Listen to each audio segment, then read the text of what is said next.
Whitney Webb is here, investigative journalist, one of the best investigative journalists in the world. She ruffles a lot of feathers because she breaks narratives. People have a preconceived set of narratives, and when she comes in with facts and truths, it makes people uncomfortable. And, everyone's been focused on RFK Jr. in the hearing, but what people maybe are ignoring, certainly in the MAGA movement, the Deputy Secretary, Jim O'Neal, who would also be confirmed. What about Bill Gates going to Mar-a-Lago? Suddenly, this cushy relationship now with Bill Gates and Donald Trump. And what about Palantir and this sort of biometric monitoring system that could be put in place in the United States to tell us ahead of time about a new pandemic that's coming? Thanks to Palantir, all of this is very concerning, and that's why we wanted to have Whitney Webb here on the show. Whitney, great to see you again. Welcome back. My pleasure to be back. Thanks for having me, Clayton. Always a pleasure. I have to say, first, before we get into it, I always see you going back and forth with people on X because I think people have like a certain set of narratives about things, and you like to say, look, I'm not a simp for any administration. I just bring you the facts. If that makes you uncomfortable, then I'm sorry about that. Do you want to address that? Sure. Well, so my focus tends to be on policy and policy agendas. And I think, especially coming out of an electoral season, people tend to get very invested in people. And sometimes people don't necessarily stick to policy agendas. They promote it on the campaign trail and tend to sort of, I think, myopically focus on some of the narratives around the people at the expense of paying attention to the policy agendas they ostensibly oppose. As it relates to things like mRNA technology, for example, a lot of people that have been pretty prominent in opposing that have sort of glossed over some of the statements recently from people like Larry Ellison, the CEO of Oracle at the White House, talking about personalized mRNA cancer vaccines. A lot of people that railed against mRNA technology a year or two ago have been unusually silent about that. Of course, not everyone.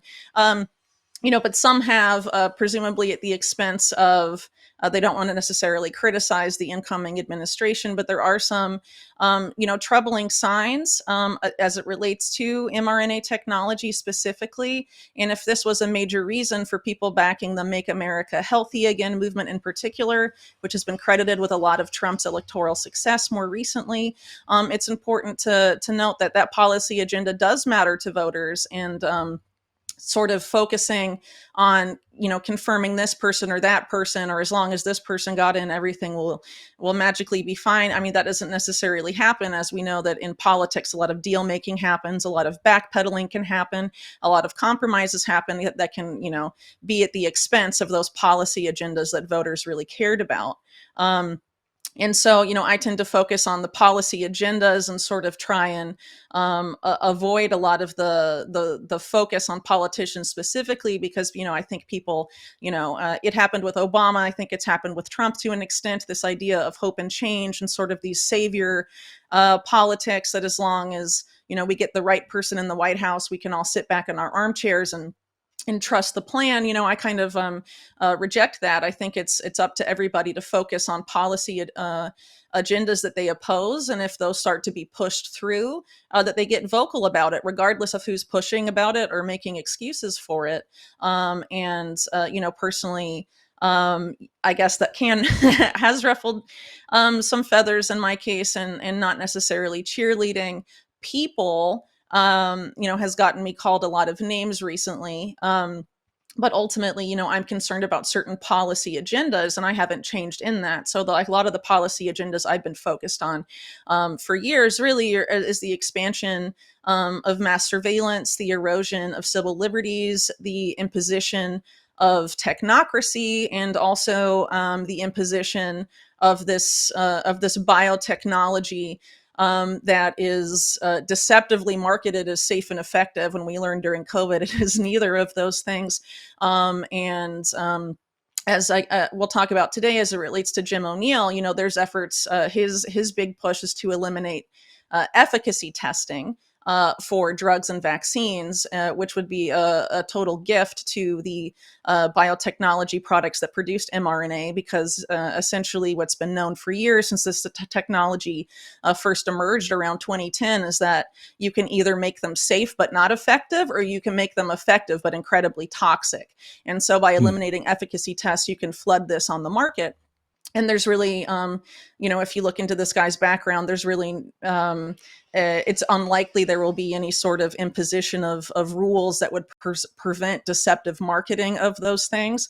And there's certainly ways to get this into people's bodies without necessarily having mandates. For example, and that could include a big pharma collusion with private insurance companies. It could include, getting mRNA into the food supply, which is being done with livestock, among other things. So again, if people are concerned in the MAHA movement, particularly about mRNA technology, it's important to look at the policy action and not so much the policy rhetoric, if you want to avoid interacting with those type of substances at all, personally. Right. So again, I think that's very, very important. And there's no subject on this show that's not allowed. So we're not afraid to tackle any subject here on the show. And we're not cheerleading for anybody. And I think we warned people during the campaign, like, hey, human beings are fallible. They make huge mistakes, and we got to call them out. We were very vocal last week during that mRNA weird press conference with President Trump that kind of came out of nowhere. But I want to ask you, so we got a lot of ground to cover. I want to get into RFK, and I want to talk about your piece. So you've just written a new piece. All the focus has been on RFK Jr. as the head of HHS, but as Deputy Secretary, Jim O'Neal, basically, as you say in your piece, would essentially function as the chief operating officer of the department. He would oversee the day-to-day operations and everything. So who is Jim O'Neal, and why should we know about him, and why should we be concerned? Right. So as I noted in the piece, Jim O'Neal has a kind of lengthy career that spans both the private venture capital scene, and also before that, he had a stint at HHS as well during the George W. Bush era, where he was the top speechwriter for Tommy Thompson and later Mike Leavitt. And, under Tommy Thompson, he was head of HHS during the anthrax attacks and pushed for a lot of this legislation that used as justification the 2001 anthrax attacks to push through things like emergency use authorization, which have justified under emergency. So a lot of that history goes back to piggybacking off the 2001 anthrax attacks, which, if anyone's familiar with that, was essentially a false flag attack quickly tied back to the U.S. military, even though attempts were made to blame it on Saddam Hussein and Al-Qaeda back when the anthrax attacks first occurred. And if anyone's familiar or would like to know more about that, you can look at my series, Engineering Contagion, that I wrote several years ago during the COVID era. About that specifically. But, as top speechwriter, writing those speeches for Tommy Thompson before Congress, for example, Jim O'Neal was involved in manufacturing consent for that type of legislation and that deregulatory paradigm. That was, justified by the anthrax attacks, and also the fear mongering around the bird flu scare that was roughly between 2004 and 2006. And a lot of that fear mongering was piggybacking off of the statistics of incredibly discredited people like Neil Ferguson of the Imperial College of London, who of course created those doomsday statistics about COVID-19 that justified a lot of the lockdowns and other things. And of course, his statistical modeling and all of that has since been heavily discredited, but that was the kind of modeling that was, cited by Thompson and Leavitt and others in these speeches that O'Neal was helping to write. And the extreme fear-mongering, and as well as this legislation that O'Neal helped manufacture consent for, created this entity at HHS called BARDA, which is responsible for purchasing large amounts of big pharma products under the guise of stockpiling them for emergencies. And so that was passed, and then this bird flu panic was falsely generated, largely off of the fear-mongering of speeches of HHS secretaries. Wow. And doing so, they pushed for billions of dollars spent on the purchase of Tamiflu.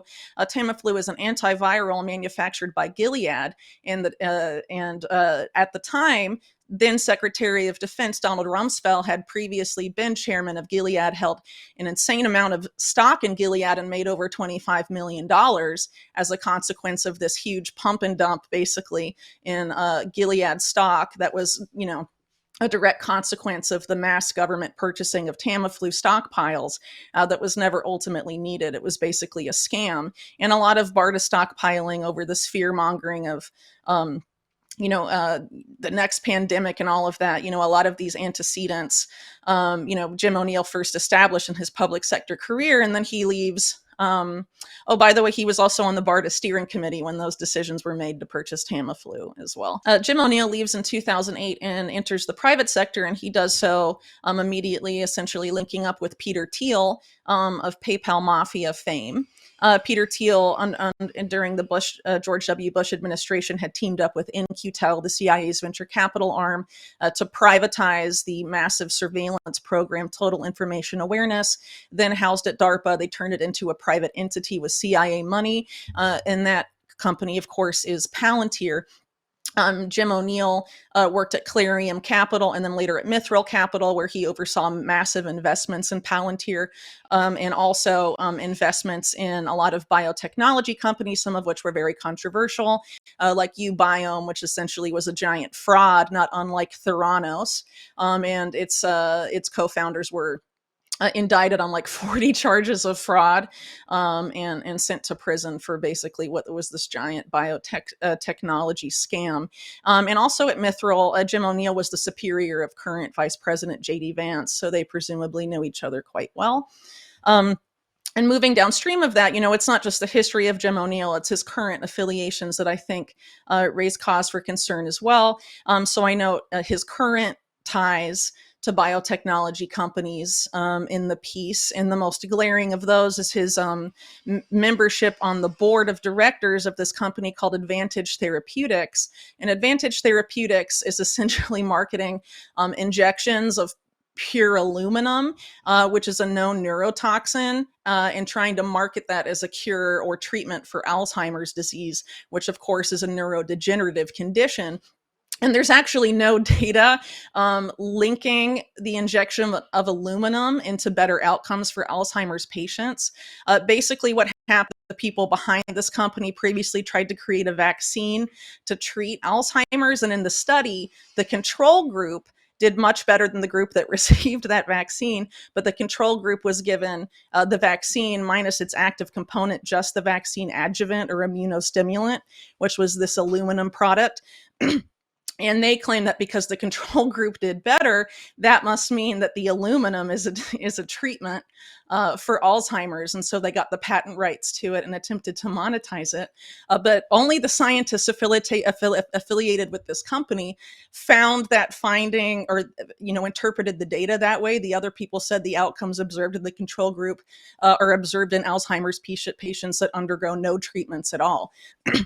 And Jim O'Neal was brought on the board specifically to market this, or to get this particular product onto the market, despite no data and despite the fact that it's a known neurotoxin, and aluminum specifically has been investigated as a causative factor in the onset of Alzheimer's. And going even beyond that is the fact that Robert F. Kennedy Jr. himself has fingered aluminum vaccine adjuvants as a major cause of the chronic illness epidemic in the United States, and is also a likely leading factor in the vaccine autism link. So the fact that Jim O'Neal would market the very thing that RFK Jr. has linked to these conditions as a treatment for neurodegenerative disease tells you a lot about the guy. And that I think a lot of his ambitions are very counter to the idea of making America healthy again. If one of the key culprits per RFK in this chronic illness epidemic is something that he thinks can be deceptively marketed as a cure, it's very crazy. And when you consider also that he wants to deregulate efficacy tests and sort of it's quite unsettling. And if you look at the people that he says inspired him in developing his views on deregulation, there's some of these figures that I note in the article that essentially state that big pharma should be responsible for the clinical testing of their own products, which is totally bonkers. And supposedly the ambition of the Make America Healthy Again movement is to separate take big pharma out of the regulation, take big pharma out of the FDA and that revolving door and things of that nature. And so Jim strange. O'Neal quite clearly is not those things. It's so strange. I mean, here you have a guy, Robert F. Kennedy, who's pushing for more regulation, certainly on vaccine testing, more rigorous standards, safety concerns, if it's safe and we can go through these clinical trials before we ever roll this stuff out to the American people. And then you have someone who would be at the top of the HHS right under him as deputy secretary, who would be carrying out a lot of these things. It seems like they're totally, I wouldn't say totally, but like 80% at sort of cross purposes with each other. Am I wrong? Well, you have to wonder why Trump decided to appoint RFK Jr. as head of HHS and then appoint Jim O'Neal as the deputy HHS secretary, because yes, it absolutely does seem to conflict rather jarringly. And the fact that O'Neal, in his position, if confirmed, would be managing the day-to-day operations of HHS, including what the FDA does, what the CDC does, and things of that nature. He could easily undermine any sort of MAHA policy that RFK tries to impose. Yeah, that's what I'm worried about. That's what I'm worried about. He'd be undermining everything he does. You'd have somebody sort of gatekeeping and not allowing. We know these chiefs of staff, right? I mean, they keep things from the president, right, all the time. So he might not even be aware that someone was trying to meet with him to raise a red flag concern. If he's doing that in this role at HHS, then RFK Jr. might not be aware of certain things. I don't know. It's really troubling. Exactly. And also the chief of staff that was appointed to essentially manage, RFK's portfolio, who's going to be the chief of staff for him, is a woman named Heather Flick, who has previously played a major role in HHS under Trump's previous HHS secretary, Alex Azar, who is a former head of Eli Lilly, a major pharmaceutical company, and has sort of been blamed for some of the big pharma patronage that happened in the early COVID-19 era before the Biden administration came in. And she's essentially been framed as someone that will keep, basically babysit RFK Jr. At least that's sort of how the Wall Street Journal recently framed it. And what exactly does that mean when you combine her appointment with someone like, Jim O'Neal being deputy, right? And so essentially what I think people should look at again is, even if RFK is confirmed, there needs to be a focus and pressure placed on these other people. And that's especially true of someone like Jim O'Neal, who also has to go through confirmation. So anyone that is, vocally supporting, RFK Jr. with the hopes that he'll fulfill part of this broader Make America Healthy Again agenda should also consider opposing the confirmation of Jim O'Neal, and also opposing this, this type of deregulatory paradigm that he wants to impose, because of course, Jim O'Neal frames it as free market innovation, but it would just be a field day for crony capitalism at the end of the day.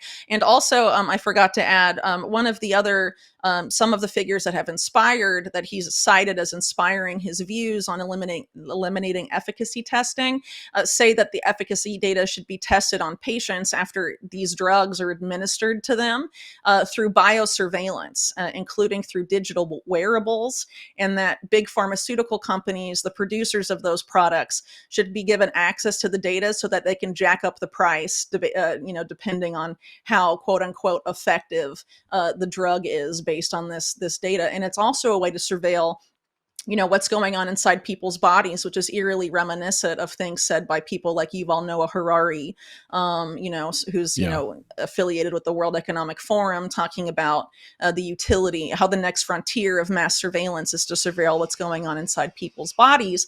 And it's quite disturbing that Palantir has now taken over major functions of HHS, including at the CDC, and other aspects of agency functions. And because of O'Neal's deep ties to both Palantir and Peter Thiel, it's likely that he'll push for a deepening of those ties. And Palantir is really the engine that the mass surveillance state runs on. It's a contractor to every single U.S. intelligence agency, all 18 of them, as well as HHS. And it's currently operating programs within HHS that are trying to use Americans' healthcare data to try and predict when people will get sick before they show symptoms. And one of their programs with the CDC has the potential to push for the declaration of a next pandemic before anyone shows symptoms at all, and pushing for this idea that we don't have to, if in the next pandemic, we don't have to do a blanket lockdown, but based on people's healthcare data, we can decide to lock down specific cities or specific communities based on data they assess from the wastewater and things like that before people show any symptoms. But these are AI algorithms making these decisions. They are not 100% accurate. So under this paradigm, you have the potential for an algorithm that's 70 or 60% accurate to say that this city needs to be locked down based on this data, with really no transparency and no way to fight back, with major implications for the local economy and the freedom of movement for people living there, among other things. And some of the people, again, that are sort of behind Jim O'Neal and in his viewpoints, push for segmenting populations based on this data. So basically, certain populations should be given certain types of drugs, and this is quite a complicated thing when you consider that a lot of Palantir's AI specifically is known to have a very extreme racial bias, and was a major cause for concern when Palantir's Tiberius program was used as part of Operation Warp Speed to decide which populations to vaccinate with the experimental mRNA injections first. And of course, they picked mostly minority communities. So this sort of opens the door to experiment a lot of these drugs that are going to be pushed through in this deregulated paradigm on minorities, which is very, very, very unsettling. Yeah, it seems to be a huge blind spot about this Palantir connection for members of the MAGA movement. Ignoring the connections with JD Vance. There's a lot to love about JD Vance, but you can't just. You don't have to throw out the baby with the bathwater, but you need to shine a light on this. And so the Palantir connections there, the money that was moved in, and now we're going to set up this mass surveillance state at the southern border. We're going to use all of this technology to monitor Americans and give away our civil liberties. Like, that's a non-starter for me. I even saw the Sean Ryan podcast a few weeks ago when they were talking about that breaking news with the bomber who went to the Trump Hotel in Vegas and blew up his Tesla Cybertruck. They were talking about Palantir, and they were both praising Palantir back and forth. And I said, what am I hearing this? Both of these guys on the Sean Ryan podcast were praising Palantir. So why do you think there's this blind spot there? It's really hard to say, but I would argue, someone like Sean Ryan, a lot of his guests are very adjacent to the national security community, and Palantir is these days an essential part of that national security community. Like I said earlier, it's really at the heart of the mass surveillance program that is run by U.S. intelligence through every agency, essentially. And it's really, a plan that's been there since the Bush era neocons. Palantir is a direct outgrowth of this program called Total Information Awareness. That was deemed so scandalous when it was being run by the Pentagon through DARPA that it was rightfully pointed out, even in mainstream media, that it would eliminate the constitutional right to privacy for American citizens. And when they privatized it into a private company, a lot of those concerns went away because it wasn't the government doing it; it was this private company doing it. It's funny how that works, right? But essentially. Yes, but essentially one of the Total Information Awareness main objectives was to sort of usher in this pre-crime society where any sort of risk-based event, whether it's a terror attack or a pandemic or a mass shooting, will be stopped before it can start. And of course, this has a very slippery slope with civil liberties, especially when you take it, you apply it to predictive policing, which is what Palantir calls it, and what they've been piloting in U.S. cities since 2015. But really, it's pre-crime. If an AI algorithm says you're going to commit a crime that you haven't committed, how do you argue your way out of that? And then the government decides to preventatively detain you and things like Right. that. Or, And Americans, you have far less chance of being killed in a terror attack in the United States. Almost 0% chance. You have more of a chance of slipping in the shower and dying. But of course, we then give up all of our civil liberties because of a potential terrorist attack on us. Maybe you should exactly, do and something to prevent us from slipping in the these shower. narratives. Yes, and a lot of these narratives that have recently cropped up on the Sean Ryan show, among other places, about imminent terror attacks, are saying that Al Qaeda is going to be behind all of this, Which we and of course, funded Al and Qaeda, for created. anyone, which we funded and created, and we funded Right. very recently in Syria, and has since taken over the Syrian government. And actually, the previous Trump administration said that they would bomb the Syrian military if they attacked Al Qaeda when they were in northern Idlib, essentially treating them like they're American troops. If you shoot them, we will bomb you to smithereens.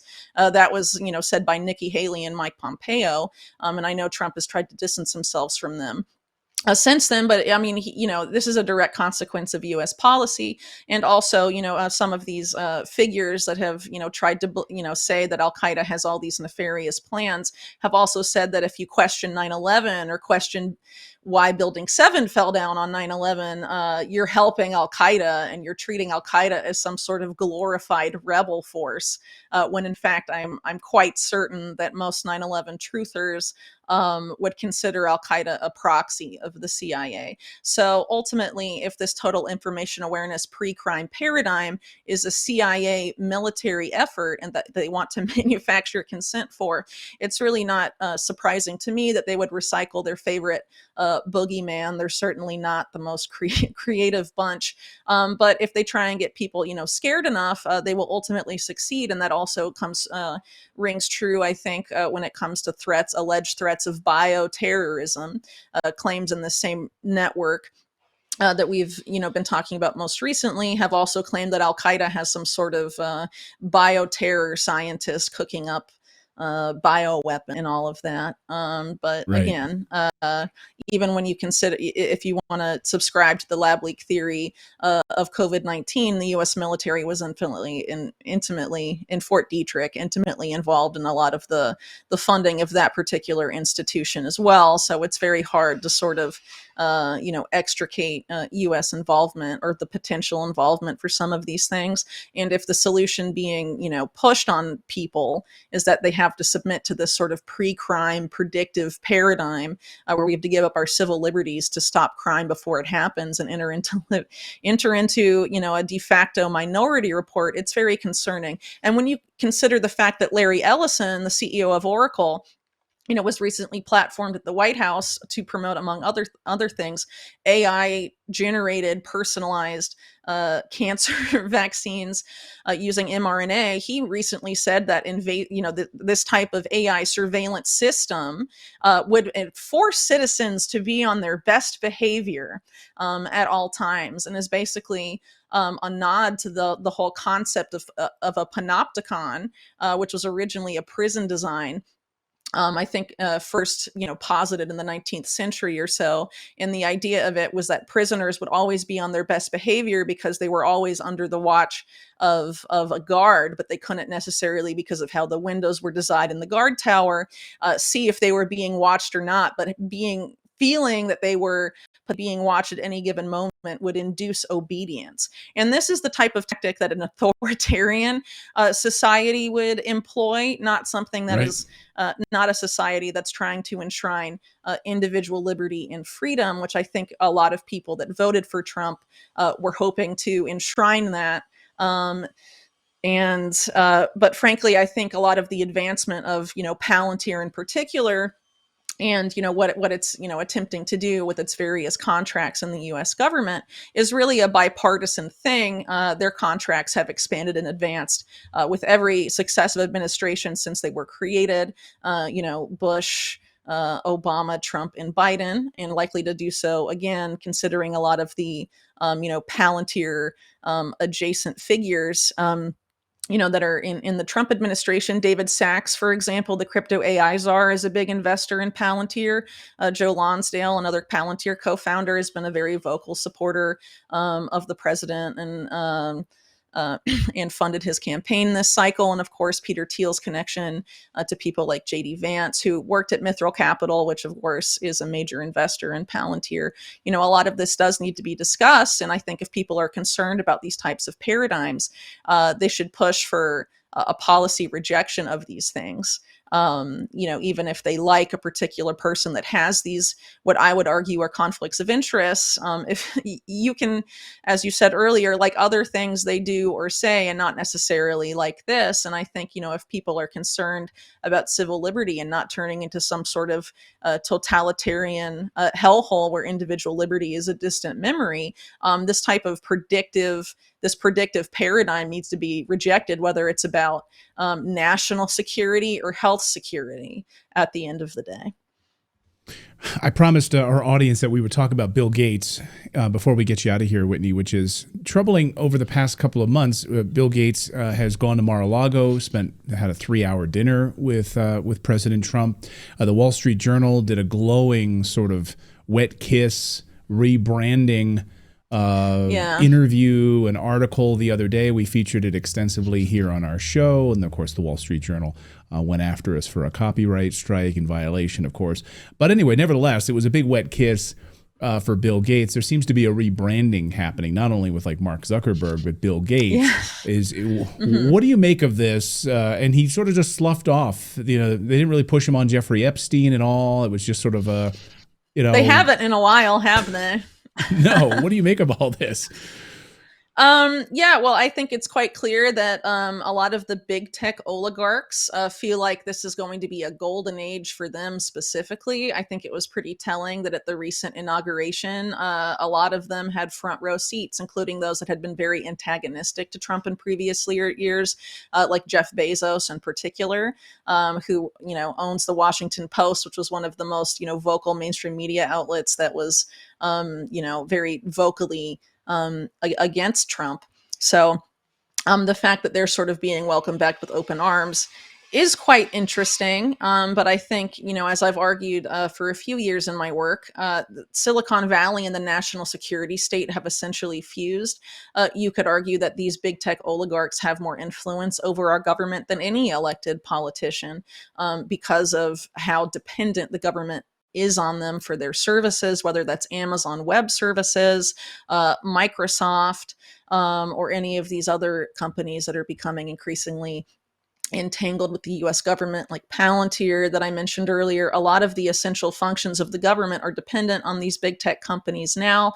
And they, are trying to, I think, push for a new era of quote unquote innovation and things like AI and things like that, but that would necessarily necessitate greater AI adoption. And so, some of these entities that developed the AI roadmap for the United States, like the National Security Commission on AI, was saying in 2019 that, in-person shopping needs to be eliminated. Facial recognition needs to be more widespread on American streets. Basically, we have to forcibly expand the user base for all of this AI technology. And the best way to do that is through government policy. And so a lot of these announcements, for example, with Stargate and their AI data centers, the teaming up of, OpenAI now becoming a major government contractor, and, Sam Altman saying we need to rewrite the social contract as a consequence of the impacts AI will have on society, and things of that nature. And how Palantir is basically becoming one of the AI engines on which, society, not just the public sector, but also a lot of the private sector is now running. A lot of these oligarchs have outsized influence on our world. And maybe Bill Gates isn't chairman of Microsoft anymore, but he certainly has a lot of influence in the big tech scene. He's a major investor in a lot of infrastructure companies through his various investment firms. And a lot of those investments, of course, have been made in biotechnology. He made a massive amount of money off of vaccines, particularly in the COVID era. The US government has never stopped funding one of his brain children, Gavi, the Vaccine Alliance. We give them billions and billions of dollars, and have ever since they were created. And they're one of the biggest funders of the World Health Organization, for example. So even though Trump exited from the WHO, we are still funding, organizations that partner with the WHO and fund the WHO. Bill Gates funds the WHO, I'm pretty sure, directly as an individual through his foundation. Yes, And he so does. sort Yeah. of cozying up to him. Yeah. So I think cozying up to him, is problematic in a lot of ways. And the fact that he, in particular, was so enthusiastic after his conversation with Trump about how there would be some sort of acceleration of vaccine innovation, similar to what happened in 2020, which is presumably a reference to Operation Warp Speed and the emergency use authorization paradigm. I would argue that that seems to be Bill Gates signaling that there's enthusiasm on the part of the current administration to allow a lot of these mRNA products onto the market. But as we knew during COVID, and also as is still apparent, a lot of these mRNA products under the current regulatory paradigm cannot even make it through animal trials. So there would have to be a great reduction in the rigor of clinical testing, which is already arguably ridden with conflicts of interest, depending on the contractor doing that testing. And you could argue that some of those tests aren't rigorous enough, or there's also a revolving door with, those agencies and big pharma, things like that.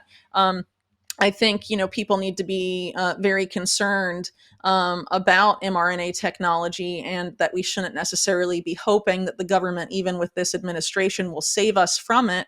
I think the best we can probably, or something we can probably push for and hopefully get, is that products with mRNA in them, whether that's livestock, meat from livestock injected with mRNA, or other products that have mRNA, are labeled as containing genetic material so people can make informed consent.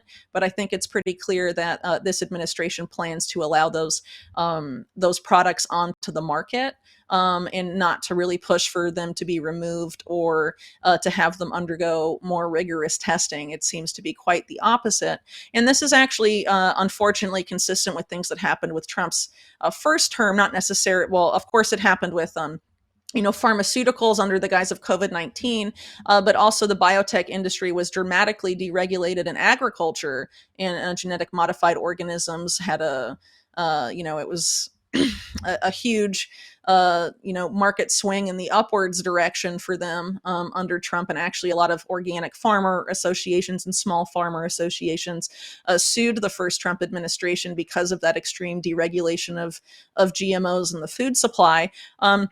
So, it seems like, at least as far as President Trump is concerned, he doesn't see these, genetically engineered products, whether in the food supply or in the healthcare system, as concerning. And I think, people have sort of tried to explain away his support for the vaccines produced in Operation Warp Speed, and say he doesn't necessarily feel that way. But I think we should pay attention to his own words.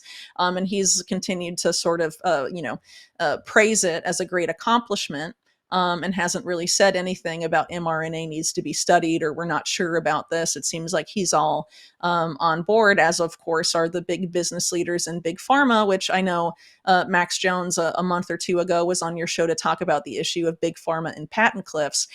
Really, the only way big pharma can stay alive and continue to expand its profits, as it is wont to do, is to get biotech deregulated so it can flood the product with markets that never have to necessarily go generic and mean that loss of profit, for big pharma, because they'll be in a different category than a lot of existing drugs that are exclusive to a pharmaceutical company and then later go generic, and that creates a big profit dip for these firms. But a lot of these biotechnology things won't be subject to that, and because they're sort of running out of conventional products to market and produce that can make it through regulation, this has been the big push. And they're joined in doing so through a lot of joint ventures with some of the big tech firms, like GlaxoSmithKline, for example, has a joint venture with Google. And there's a lot of these that have been popping up over the years. So, if you have Silicon Valley having an outside influence on this administration,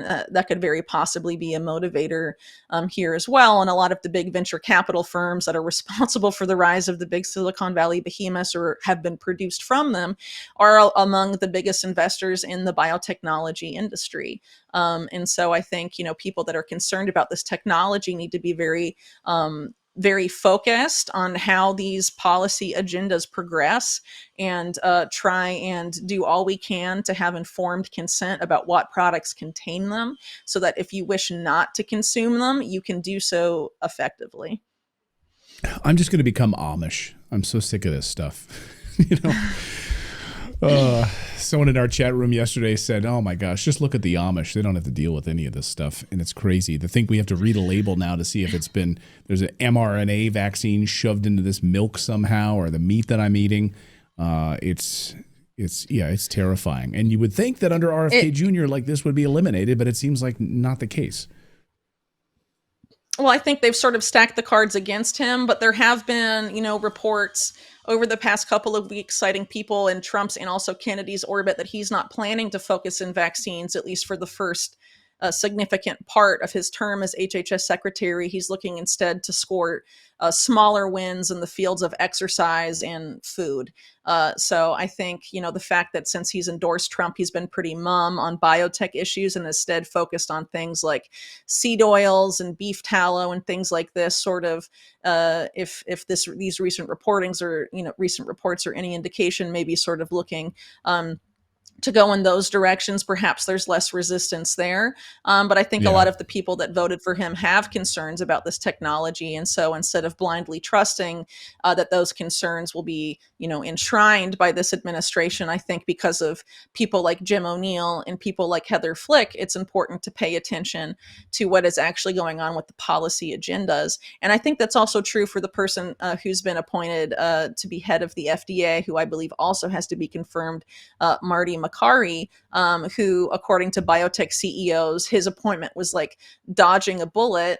And a lot of biotech stocks rose on the news of his appointment because he's very supportive of getting a lot of these products on the market faster. And actually, during the COVID-19 situation, he argued that that the Pfizer and Moderna vaccine should have been approved within 24 hours, which is quite fast and wouldn't really, in my opinion, give a lot of room to look at any sort of the downsides there. So again, I think, as I've said many times, there are certain policies where the solutions to, those policies that people don't like lie outside of electoral solutions necessarily. Sometimes we can't trust politicians because of, how the current system is structured and backroom wheeling and dealing.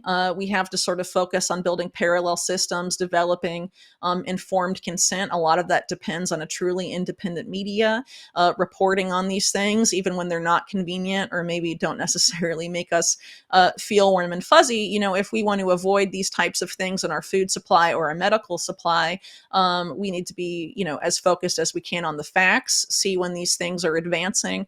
And if you're concerned about them, find alternative ways to treat certain conditions or alternative ways to source your meat, for example, and support companies that aren't using this type of technology if it's not something that you want to have in your body, and that we should at the very least be lobbying for informed consent about the stuff if this administration is insistent about flooding the market with mRNA products. Well, Whitney Webb has a brand new piece out. I encourage you all to read it over at her website, Unlimited Hangout. She's keeping them honest when other people are ignoring the story. Read this latest piece about Jim O'Neal. And of course, you can dive into all of the backstory here about Palantir and DARPA and all of these shady connections about the biometric, what would you say, biomedical scanning? Biosurveillance. Biosurveillance. Okay, I need to get used to that because we're going to hear a lot more of it in the coming months. Whitney Webb always, yeah, I'm sure we will. Well, we need to keep them honest about it. So thank you for all of your incredible work. As uncomfortable as it is for maybe a lot of people, like this is, if we have JD Vance here on the show or President Trump on the show, these are questions that we're going to ask right up front to these individuals about these connections to Palantir and the biosurveillance state and the things that are deeply concerning to people that don't want their civil liberties taken away from them. So thank you, Whitney. Always great to see you. Thanks. My pleasure.